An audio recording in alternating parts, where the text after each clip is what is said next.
Manipur thokliba ishing-ichao asina chaona cheitheng piriba meeyamgi punsi kannaba amadi relief and rehabilitation ki Thabak-Thouram sing Henna Khumang Chaosinnaba Manipur leingakna control room ama Hangdokkhre chayolamada pung kunmari mathau tawgadaba control room Hangdokpaga mari lainana Manipur leingakki chief secretary Dr. Binet Joshina thokpa order amana hai ahanba Manipur Rifles ki banquet hall da ngasidagi hangdokliba control room asi Manipur leingakki principal secretary Arun Kumar Sinha na luchingani Control room chalaibagi thabak asida Manipur Police ki IGP K Kabib,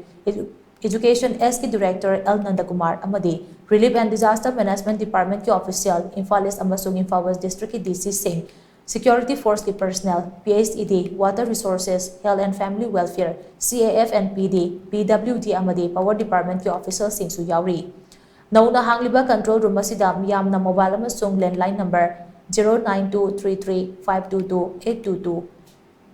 09485 280419 0385 244 0028 069095 25816 0385 2912 006 ta contact torpa yagani haina Binet Joshi ki order asina makha tarakle